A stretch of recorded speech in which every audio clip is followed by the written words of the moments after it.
नमस्कार, आपण पाहत आहात जय हिंद न्यूज मराठी।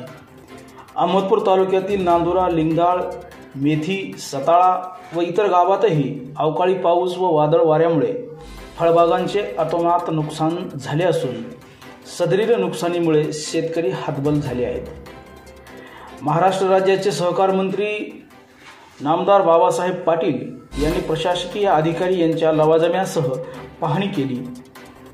या दौऱ्यात उपविभागीय अधिकारी सौ मंजुषा लटपटे, IPS अधिकारी सागर खर्डे, तलाठी व मंडळ अधिकारी आदी या पाहणी दौऱ्यात उपस्थित होते। पाहणी झाली, पण नुकसान भरपाई कधी मिळणार असा सवाल शेतकरी वर्गातून होत आहे।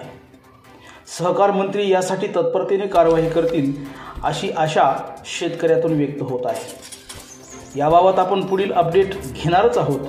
अशाच नवनवीन बातम्यांसाठी पाहत रहा जय हिंद न्यूज मराठीला सबस्क्राइब करा व बेल आयकॉन दाबायला विसरू नका।